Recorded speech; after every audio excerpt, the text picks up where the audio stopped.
Hello guys, welcome back to Allrounder Siblings. आज हम करेंगे biology class 7th ICSC board का chapter number 6 the nervous system. इससे पहले हम 2 चैप्टर्स ऑलरेडी अपलोड कर चुके हैं, चैप्टर नंबर 4 एंड 5, जिसके exercises and question answers with explanation हम अपलोड कर चुके हैं। आज हम करेंगे द नर्वस सिस्टम, और उसमें सबसे पहले अगर हम यहाँ देखें लर्निंग ऑब्जेक्टिव्स में, तो हम क्या क्या सीखेंगे इस चैप्टर को पढ़ के। नर्वस सिस्टम क्या होता है, उसके मेन पार्ट्स कौन कौन से होते हैं यहाँ पर brain, spinal cord and nerves, ये सब होते हैं। ब्रेन और उसके पार्ट्स के बारे में पढ़ेंगे, स्पाइनल कॉर्ड की लोकेशन और फंक्शंस पढ़ेंगे, और नर्व्स क्या होती हैं उसके जनरल फंक्शंस पढ़ेंगे। ज़्यादा डिटेल में नहीं है नर्व्स के बारे में। So let's start the chapter. उससे पहले अगर आपको पिछली किसी भी वीडियोस में अगर कोई डाउट है तो आप ज़रूर पूछिए। इसमें भी कोई डाउट आता है तो आप कमेंट करके पूछ सकते हैं। All the living organisms, plants and animals, living organisms में प्लांट्स एंड एनिमल्स आते हैं। तो जितने भी लिविंग ऑर्गेनिजम्स होते हैं, respond and react to changes in the environment around them. वो क्या करते हैं, हमारे आसपास जितने भी चेंजेस होते हैं, हमारे चारों तरफ जितने भी चेंजेस होते हैं उसकी तरफ रेस्पॉन्ड करते हैं और रिएक्ट करते हैं। जैसे सर्दी आती है तो हमें ठंड लगती है ना, तो ये हमारा रेस्पॉन्ड करना ही तो हो गया। जो वेदर चेंजेस हो रहे हैं, एनवायरमेंटल कंडीशंस जो चेंज हो रही हैं, उसके हम क्या कर रहे हैं, रिएक्ट कर रहे हैं उसमें, है ना। The changes in the environment to which the organisms respond and react are called stimuli. Stimuli क्या होता है, वो चेंजेस इन्वायरमेंट में, वो चेंजेस जिसके लिए ऑर्गेनिज्म कोई भी रेस्पॉन्ड करता है और रिएक्ट करता है, उन चेंजेस को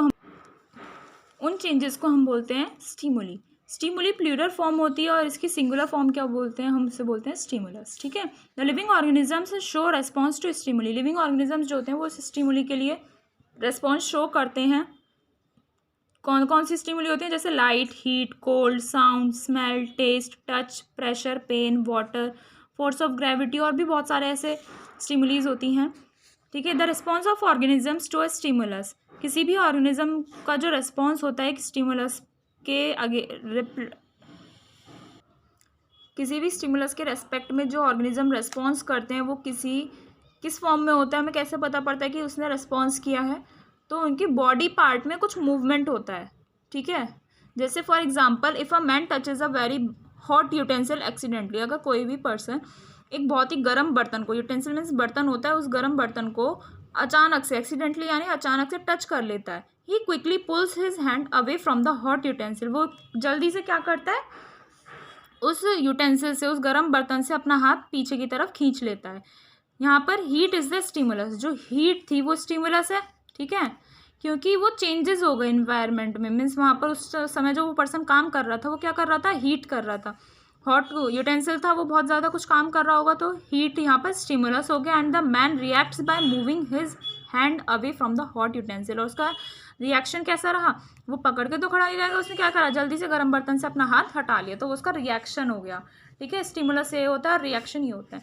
द मल्टी सेलुलर एनिमल्स, जो मल्टी सेलुलर एनिमल्स जो होते हैं स्पॉन्जेस को छोड़कर, उनमें स्पेशलाइज्ड सेल्स होते हैं, कुछ स्पेशल सेल्स होते हैं, उन्हें हम बोलते हैं नर्व सेल्स या फिर न्यूरॉन्स भी बोल सकते हैं आप, टू रेस्पॉन्ड टू स्टिमुली। तो ये नर्व सेल्स और न्यूरॉन्स जो होते हैं वही स्टिमुली के लिए रेस्पॉन्स करते हैं उसके रेस्पेक्ट में, एंड कोऑर्डिनेट देयर एक्टिविटीज़, और अपनी एक्टिविटीज़ का तालमेल बिठाकर रखते हैं।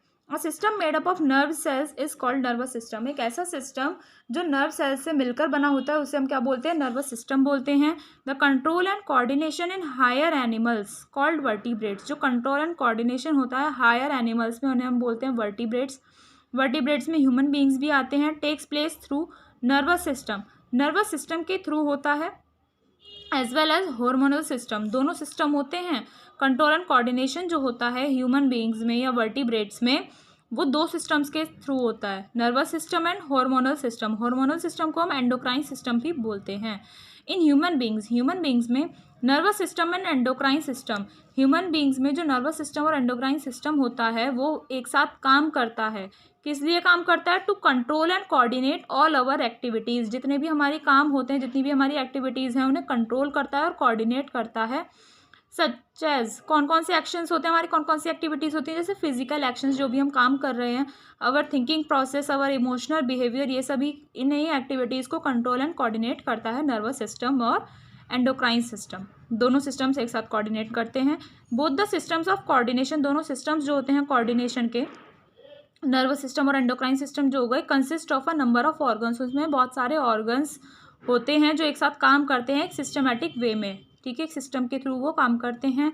We will now describe the nervous system in humans in detail. अब हम क्या करेंगे, नर्वस सिस्टम को डिटेल में डिस्क्राइब करेंगे, ठीक है।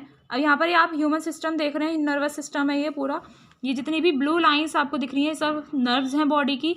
ये ट्यूब टाइप जो है ये आपका स्पाइनल कॉर्ड है और ये ब्रेन है। तो ये 3 मेन पार्ट्स होते हैं आपके नर्वस सिस्टम में, brain, spinal cord and nerves. अब हम इन्हीं के बारे में आगे स्टडी करेंगे। अब हम पढ़ेंगे human nervous system. The function of nervous system is to coordinate the activities of our body. Nervous system का मेन फंक्शन क्या होता है, हमारी बॉडी में जितनी भी एक्टिविटीज़ हो रही हैं उसे कोऑर्डिनेट करना, उसमें तालमेल बिठाना, उसमें बैलेंस बनाकर रखना। It is the control system for all our actions, thinking and behaviour. जितने भी हम एक्शंस करते हैं, जितने भी हम काम करते हैं, हमारी थिंकिंग और बिहेवियर सभी का कंट्रोल सिस्टम है ह्यूमन नर्वस सिस्टम, ठीक है।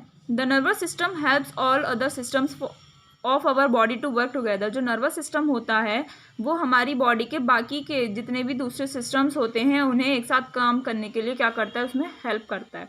The nervous system is like a manager inside our body. Nervous system हमारी बॉडी के अंदर एक मैनेजर की तरह वर्क करता है। उसकी जॉब क्या होती है कि to control and coordinate the parts of our body, हमारी बॉडी के सभी पार्ट्स को कंट्रोल में रखे और कोऑर्डिनेट में रखे, कोऑर्डिनेशन में, so that they work together, जिससे वो अपना काम कर सकें, एक साथ काम करें, अपना टाइम पर जो भी उन्हें काम करना है उसे परफॉर्म करें, ठीक है। नेक्स्ट है our nervous system coordinates muscles so that we can do things which need thinking. हमारे नर्वस सिस्टम मसल्स को भी कोऑर्डिनेट करता है जिससे हम उन कामों को भी कर सकते हैं जिसमें थिंकिंग की ज़रूरत होती है, जैसे रीडिंग, राइटिंग, साइकिलिंग, डांसिंग, इन सब में थिंकिंग की नीड होती है तो इनमें हेल्प करता है। The nervous system also coordinates things which we do not have to think about. Nervous system उन चीज़ों को भी कोऑर्डिनेट करता है, उन चीज़ों में भी बैलेंस बनाए रखता है जिसके बारे में हमें सोचने की भी नीड नहीं होती, जैसे हमारी हार्ट बीट, ब्रीदिंग, इन सब में भी कोऑर्डिनेशन बिठाए रखता है। The human nervous system receives information from the surroundings. Human nervous system अपने आसपास से क्या करता है, सराउंडिंग से इन्फॉर्मेशन को रिसीव करता है, उसे प्रोसेस करता है, फिर इंटरप्रेट करता है और उसके अकॉर्डिंग क्या करता है, हमें रिस्पॉन्ड करना होता है। The main organs of the nervous system, main organs कौन कौन से नर्वस सिस्टम के, brain, spinal cord and neurons. Neurons को हम और क्या बोलते हैं, नर्व सेल्स बोलते हैं।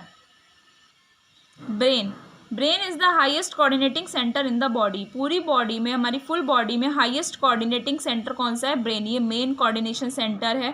Brain is located inside the skull of our body. हमारी बॉडी में जो स्कल होता है उसके अंदर क्या होता है, ब्रेन होता है। स्कल कहाँ पर होता है, स्पाइनल कॉर्ड के टॉप पर होता है, ठीक है। It is protected by a bony box in the skull called cranium. Bony, skull के अंदर एक बोनी बॉक्स होता है, बोन के जैसे से बना हुआ एक बॉक्स होता है जो उसे प्रोटेक्ट करता है, उस बॉक्स को हम बोलते हैं cranium. The brain is surrounded by 3 membranes. Brain के चारों तरफ भी 3 मेम्ब्रेन्स होती हैं, उन्हें हम बोलते हैं मेनिंजेस, जो उसे प्रोटेक्ट करके रखती हैं। तो आप देख रहे हैं ना कितनी लेयर्स होती हैं जिससे ब्रेन को प्रोटेक्ट किया जाता है। The space between the membranes, membranes के बीच में, इन मेनिंजेस के बीच में एक स्पेस जो होता है उसमें सेरेब्रोस्पाइनल फ्लूइड भरा रहता है, ठीक है। वो क्या करते हैं, नरिशमेंट प्रोवाइड करता है, स्किन बोन्स में जो लेयर्स होती हैं उसमें नरिशमेंट रहता है और ब्रेन को मैकेनिकल शॉक से क्या करता है, प्रोटेक्ट करता है। मैकेनिकल शॉक से ब्रेन को प्रोटेक्ट करता है ये cerebrospinal fluid. Pairs of cranial nerves arise from the brain. Brain से क्रेनियल नर्व्स के पेयर्स अराइज होते हैं, स्टार्ट होते हैं। Brain has 3 main parts, brain के भी 3 मेन पार्ट्स होते हैं, cerebrum, cerebellum and medulla oblongata, ठीक है। फर्स्ट है सेरेब्रम। क्या होता है, cerebrum is the main thinking part of the brain. Brain का मेन थिंकिंग पार्ट होता है cerebrum. It is the largest part of the brain. Cerebrum जो होता है वो ब्रेन का लार्जेस्ट पार्ट होता है। It is located at the top of the brain stem. Brain stem के टॉप पर लोकेटेड होता है और इसमें बहुत सारे फोल्ड्स एंड ग्रूव्स होते हैं। It is the site of our faculties. ये हमारे एक्टिविटीज़ की साइट होती है, कौन सी, जैसे learning, reasoning, intelligence, personality, memory, ये इसकी साइट होती है। में सेरेब्रम में ये सभी काम होते हैं। All our thoughts, sensations, actions and movements are controlled by the cerebrum. Cerebrum हमारे जितने भी थॉट्स होते हैं, सेंसेशंस होते हैं, एक्शंस या मूवमेंट्स हैं, उन्हें कंट्रोल करके रखता है। तो ये सेरेब्रम के बारे में हो गया। नेक्स्ट मेन पार्ट कौन सा है ब्रेन का, cerebellum. Cerebellum is a small egg shaped part. ये एग की शेप का पार्ट होता है, स्मॉल होता है अंडर द सेरेब्रम, सेरेब्रम के नीचे की साइड होता है, हेड के बैक साइड में पाया जाता है। ये हमारे अभी हम डायग्राम में देखेंगे। It helps in maintaining posture and balance of the body. ये क्या काम करता है? बॉडी के पोस्चर को मेंटेन करके रखता है और बॉडी में बैलेंस बनाए रखता है। It also enables us to make precise and accurate movements. इसी की वजह से, सेरेबेलम की वजह से ही हम हमारे मूवमेंट्स को प्रिसाइज एंड एक्यूरेट कर पाते हैं। ठीक है, सही जो मूवमेंट हम कर पाते हैं सेरेबेलम की वजह से ही कर पाते हैं। The cerebellum coordinates smooth body movement. Cerebellum और क्या करता है? बैलेंस बनाए रखता है बॉडी के स्मूथ मूवमेंट्स में, लाइक वॉकिंग, डांसिंग, एक बाइसिकल राइड करना या एक पेंसिल भी उठाना, ये सब काम कौन कोऑर्डिनेट करता है? सेरेबेलम। नेक्स्ट है third main part of brain, medulla oblongata. It is shaped like a stem. ये एक स्टेम की तरह होता है। ठीक है, जैसे प्लांट्स में स्टेम होती है ना, उस टाइप से स्टेम होती है ये। It emerges from the base of the brain. ये ब्रेन का जो बेस होता है, लास्ट पार्ट होता है, उससे स्टार्ट होती है and joins the spinal cord. और वो क्या करती है? स्पाइनल कॉर्ड को जॉइन करती है। It controls various involuntary actions. जो हमारी बॉडी में इनवॉलेंट्री एक्शंस होते हैं, जो जिनके बारे में हमें सोचना भी नहीं होता, वो काम होता रहता है अपने आप, उन्हें भी कंट्रोल करता है मेडुला ऑब्लोंगेटा। कौन से एक्शंस हो गए इनवॉलेंट्री एक्शंस? जैसे heart beat, breathing, blood pressure, peristaltic movement of alimentary canal, है ना। Medulla is also called the controlling centre for reflexes. जो हमारी बॉडी में रिफ्लेक्सेस होते हैं ना, उनके लिए भी, जैसे स्वेलोइंग यानी कि सटकना, कफिंग, खांसी, स्नीजिंग, छींक आ रही है, secretion of saliva and vomiting, ये सभी का कंट्रोलिंग सेंटर होता है मेडुला ऑब्लोंगेटा में। तो ये तीन मेन पार्ट्स हो गए आपके ब्रेन के। ये ब्रेन का टॉपिक हमारा यहाँ पर फिनिश होता है। आप इसके डायग्राम देखिए, यहाँ पर ये आपको टॉप व्यू दिया हुआ है कि आप ऊपर से देखेंगे तो कैसा दिखता है, आप खुद देख सकते हैं। जैसे हम वॉलनट होता है, अखरोट, उसके जैसा ही दिख रहा है ये। और ये है इधर इंटरनल व्यू कि अंदर से कैसे दिखता है, साइड व्यू दिया हुआ है ये, है ना। तो उसके अंदर वाले पार्ट्स यहाँ हैं। और ये टॉप व्यू में क्या बताया हुआ है? ये मेन लाइन जो आ रही है ना, ये जो लाइन आ रही है इसे हम बोलते हैं फरो, FURROW, फरो। और ये दो पार्ट्स में डिवाइड हो गया, हेमिस्फेयर बन रहा है, तो इसलिए हम इसे बोलते हैं राइट सेरेब्रल हेमिस्फेयर। और ये होता है आपका लेफ्ट सेरेब्रल हेमिस्फेयर। और ये जो इसमें किनारी एजेस वगैरह टाइप्स आ रहे हैं, इसमें इसे हम बोलते हैं grooves and ridges and cerebrum. Cerebrum हो गया ये, तो इसलिए इसे ग्रूव्स एंड रिजेस बोलते हैं, ग्रूव्स एंड रिजेस, मोड़ और किनारे। ये टॉप व्यू हो गया। और इधर इंटरनल व्यू में क्या दिखाया हुआ है? ये ब्रेन है, जितना भी ये क्रीम कलर का पार्ट है, ये क्या है? आपका सेरेब्रम है। बताया था ना, सेरेब्रम क्या है आपका? मेन थिंकिंग पार्ट है और लार्जेस्ट पार्ट होता है ये ब्रेन का। देख रहे हैं आप साइज कितना बड़ा है इसका। सेरेब्रम हो गया। और उसके बैक साइड में जो क्या पाया जाता है, उसके नीचे सेरेबेलम पाया जाता है, जो स्मॉल एग शेप्ड ऑर्गन होता है। और फिर उसके बाद आता है आपका मेडुला ऑब्लोंगेटा। ये स्टेम की तरह हो गया ना, ये रहा देखिए आप, स्टेम की तरह हो गया है ये। और ये बेस, ब्रेन के बेस से यानी कि नीचे से स्टार्ट हो रहा है, स्पाइनल कॉर्ड यहाँ से फिर स्टार्ट हो जाएगी, आपकी बैकबोन आ जाएगी फिर यहाँ पर। तो ये मेडुला ऑब्लोंगेटा आ गया। ये आपका इंटरनल व्यू हो गया है। ठीक है, नेक्स्ट मेन ऑर्गन कौन सा है नर्वस सिस्टम का? Spinal cord. अभी हमने ब्रेन के बारे में पढ़ा था। नेक्स्ट है स्पाइनल कॉर्ड, उसके बाद बचेगा हमारा न्यूरॉन्स। तो आज हम करेंगे spinal cord next. Spinal cord is a cylindrical structure, cylinder के रूप में होता है, एक सिलेंड्रिकल स्ट्रक्चर होता है। Spinal cord begins in continuation with medulla, medulla से स्टार्ट होता है, अभी बताया था, एंड एक्सटेंड डाउनवर्ड्स, और डाउनवर्ड्स की तरफ क्या हो जाता है? एक्सटेंड हो जाता है, बढ़ जाता है। It is enclosed in a bony cage, ये एक बोनी केज में बंद होता है, उस बोनी केज को हम बोलते हैं vertebral column. Spinal cord is also surrounded by membranes, spinal cord के चारों तरफ भी मेम्ब्रेन्स होती हैं, उन्हें हम बोलते हैं मेनिंजेस। और 31 pair of nerves spinal cord से अराइज होती हैं। ठीक है, जो नर्व्स आपकी स्पाइनल कॉर्ड से अराइज होंगी उन्हें हम बोलते हैं स्पाइनल नर्व्स।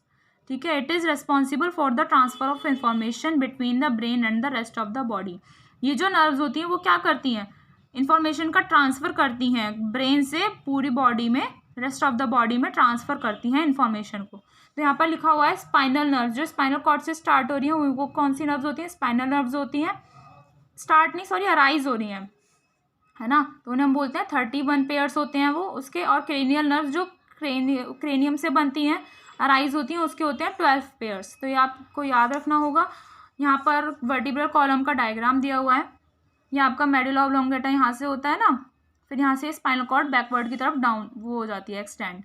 और ये इसके में भी पार्ट्स होते हैं अलग अलग, जैसे ये होती है आपकी cervical vertebrae, thoracic vertebrae, lumbar vertebrae, और ये है सैक्रम एंड कॉकेक्स। इनके बारे में आप डिटेल में फर्दर क्लासेस में पढ़ेंगे। यहाँ पर आपको डू यू नो में बताया गया है the spinal cord does not take all commands from the brain. Spinal cord को सारी कमांड्स जो मिलती हैं वो सभी कमांड्स ब्रेन से नहीं मिलती हैं। व्हेन नेसेसरी, जब ज़रूरी होता है, it is able to send signals directly to the muscles. ये खुद ही सिग्नल्स को क्या करता है, मसल्स पे भेज देता है अपने आप ही, ठीक है।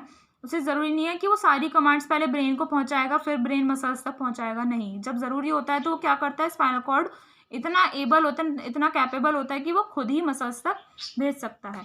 तो यहाँ तक हम आज करेंगे। कल को करेंगे हम न्यूरॉन्स, फिर नर्वस सिस्टम के टाइप्स होते हैं वो सब हम नेक्स्ट वीडियो में पढ़ेंगे। आपको यहाँ तक कोई डाउट है तो ज़रूर कमेंट करके पूछिए, और मिलते हैं नेक्स्ट वीडियो में नेक्स्ट पार्ट के साथ। Thank you.